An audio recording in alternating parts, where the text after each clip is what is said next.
I want to talk about the comparison trap that we are in, that we've been in probably since creation.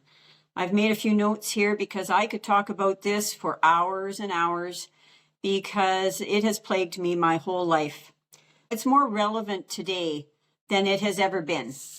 And especially with the onset of social media, it is a plague on us. How we compare ourselves to everyone and everything. As we retire, this can be a bad trap to get into because we have more time now to spend on social media. We have more time watching YouTube videos, maybe being on TikTok or Instagram. I'm not on those platforms at all, but you might be, so I'll mention them here. On Facebook, for example, even among our own friends, we see their lives, we compare ourselves to them. We just came out of Christmas. I hope you all had a wonderful Christmas this year. And we see on Facebook all of these people that are posting pictures of their family. They're all wearing the same pajamas and they look like they have this idyllic life. And perhaps that's not where you're at. Maybe you spent Christmas alone this year. Maybe you had a spouse that passed away. Maybe you are estranged from your children and your grandchildren and you haven't seen them for years. So, there's all sorts of scenarios, but we can then measure our lives against those people's lives. And it can become such a big trap.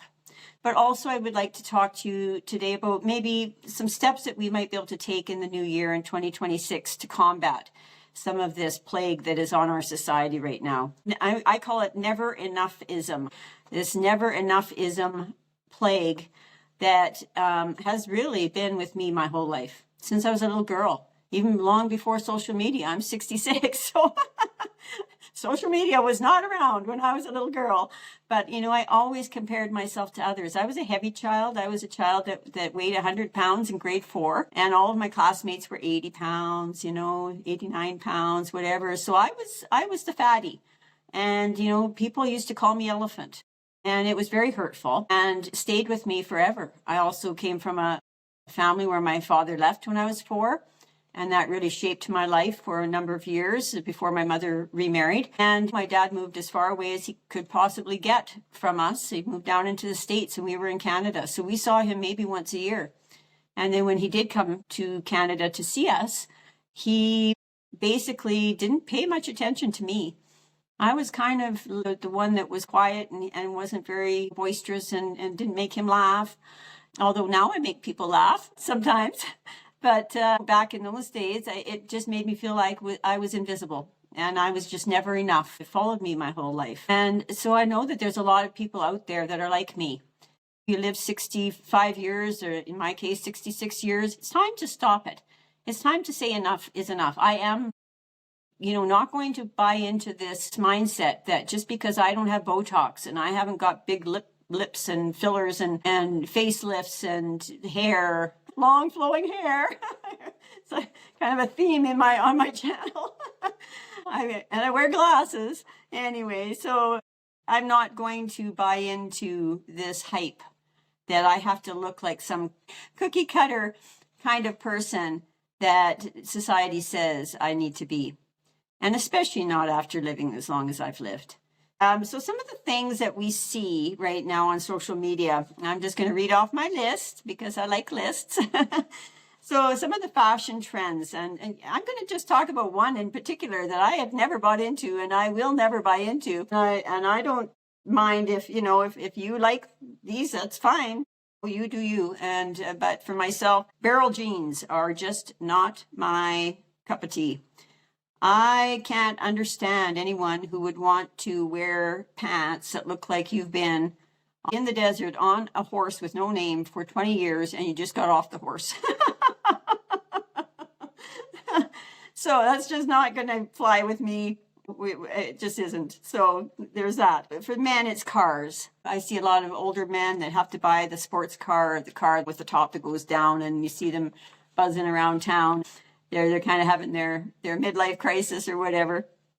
And that's fine. If you've got the money to do that, okay, fine, go for it. But it's a status symbol. And I guess that's where I'm coming from. I live in an old home. I drive an old car. I have an old kitchen. I'm not by any standards with it as far as what society would say how I should be living. And my house is older than I am. It's 72 years old. So there you go. Latin plaster walls. So I just don't cut it in today's society. If people were to see my home, they would think, oh my goodness, how can she live in such an old house and drive such an old car? My car is 20 years old. So whatever, it is what it is. And I just have to learn it. It's taken me quite a while to just appreciate the things that I've got. And I think that this is what happens when we compare ourselves to everybody else. We lose our joy. We lose our gratitude. I need to be really thankful for everything I've got. I have a roof over my head. I have a beautiful bed to sleep in at night that is really comfy and cozy. I have a furnace that kicks in the wintertime in Alberta here where I live that it gets so cold.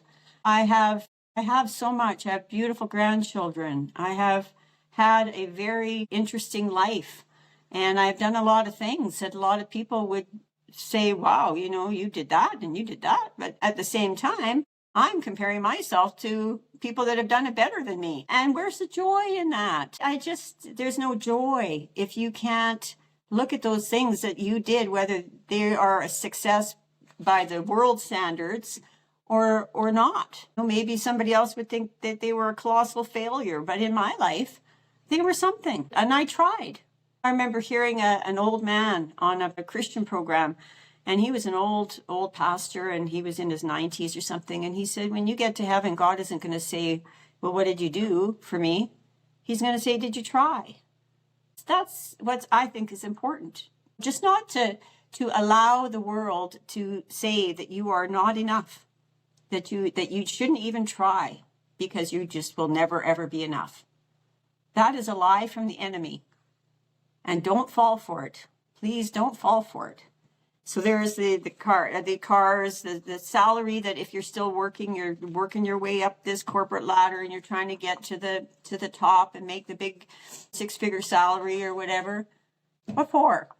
You're going to break your back, work all this overtime just to make 6 figures and then spend it all on Botox and fillers? What's the point? What is the point? I don't understand that. Also, too, things like even the whole, minimalism and the no buy and the low buy and all that. And I need to budget. I don't have a lot of money. I'm not flush with money. So I do need to watch my pennies, and especially on a retiree's income. People take these things that are popular and they turn them into a religion. There's the green religion, there's the no-buy religion, there's the minimalist religion, there's just so many things that society is pushing on us to say that, if you don't do this, you aren't worthy. You're not worthy of attention. You're not worthy of love. You're not worthy unless you are doing A, B, C, D, Another thing that I would say, this is really weird because I have, like I say, been plagued with this my whole life. And here I am doing YouTube content, being a content creator on YouTube. Wow, there's no worse place for the comparison trap than on YouTube being a creator because you're always comparing yourself to everybody else. His video got more views than my video got. They reached, monetization within a month, and here I am, and I can hardly get any views, and my editing skills aren't up to snuff, and I don't look the same way on camera as everybody else, and I say too many times, or in my case, I'm always saying, and so you spend all this time, editing, because you want to cut out some of those knows and those uhs because you think that people are going to judge you. It's crazy. And yet I really do enjoy doing content on YouTube, and it's getting more and more fun. And the more that people actually talk in the comments and we go back and forth, it's really fun, apart from those trolls or whatever. But the ones that are sincere, it's really so much fun to do this. So I'm still going to continue to do it regardless. But anyway, remember that it's largely marketing. When you used to watch TV as a kid, if you're older like me. And you'd be watching a show and then all of a sudden cut to commercials. Still does that if you watch regular TV, which most of us don't anymore. But you would be watching and all of a sudden you'd get maybe 3 or 4 commercials in a row. And they'd all be about a minute in length. So, 4 minutes wasted. So an hour-long show is basically you're getting maybe 45 minutes of actual programming that's not commercials. And we would watch those shows. We just expected the commercials. Sometimes, especially at Christmas time for the kids, they would start with all the Mattel, all of this stuff that the kids would all of a sudden be just, oh, I want this, I want that. Oh, I remember I wanted an easy bake oven so bad. So bad. And it affected me as a child that I wanted these things that I was seeing on TV. It's marketing. It's marketing. So where do the advertisers go when people are no longer watching TV? They go to social media. That's where they go. And we are the people that are viewing all this content. And sometimes people get angry because their favorite YouTuber has started affiliate marketplace and they've started doing sponsored videos or whatever. I'm telling you, I'm so sick and tired of Quince. And I'm sure they have beautiful clothes, but I'm sick and tired of hearing Quince sponsored videos. And you can get sucked in so easy. And when you're on a retired person's income, you can't afford this. You can't afford it, especially when the trends are changing every month or two. All of a sudden, this is out, and this is in, and then this is out, and no more skinny jeans, and no more capris, and now you got to have the barrel jeans, and you got to have the bootcut jeans, and you got to have the straight leg jeans, and you got to have the mom jeans, and the dad jeans, and and this perfume, and that perfume, and everything's costs like $300. It's not going to happen. I'm not doing it. I'm going to go through a list of things that I think that we can maybe try to do together because like I say, I'm a victim of this too, okay? Of this not enough-ism kind of mindset. And so some of the things that I came up with, I'm going to try, and maybe you can try them along with me and see whether it helps or not, is every time I see myself beginning to compare myself with others, I am going to stop and I'm going to try to think of something that I can be thankful for, that is a blessing in my life, something that I have maybe done that I've been proud of, whether it was seen by others or not. It's something that I'm going to try to put into practice so that I can bring the joy and the gratitude back into my life. A lot of people talk about having a gratitude journal. Well, I'm not a journal person, and I think that we've kind of lost the whole idea of true gratitude. It's something that's inside of us. It's something that's inside of us, and we need to actually be filled with gratitude. And I do pray, and I usually start my prayers by thanking God for the things that come to my mind that I can be grateful for. And it's an amazing thing to do that because all of a sudden it changes everything. It changes everything to realize all of the blessings that I actually have in my life that I can be thankful for. I'm also going to stop watching the videos that make me feel like I'm less than. I think it's important that we do that. That if it's making you feel bad about yourself, making you feel like you don't have enough or you're not enough, that somehow you've got to buy this makeup or you're not going to be enough, that you need to have this Botox or you've got to have this haul of, whatever it is to be enough, it never fills you up. It's not meant to. It's meant to make money. It's meant for the corporations, the advertisers, the marketers to make money. That's all it is. It's not meant to make you happy because it never will.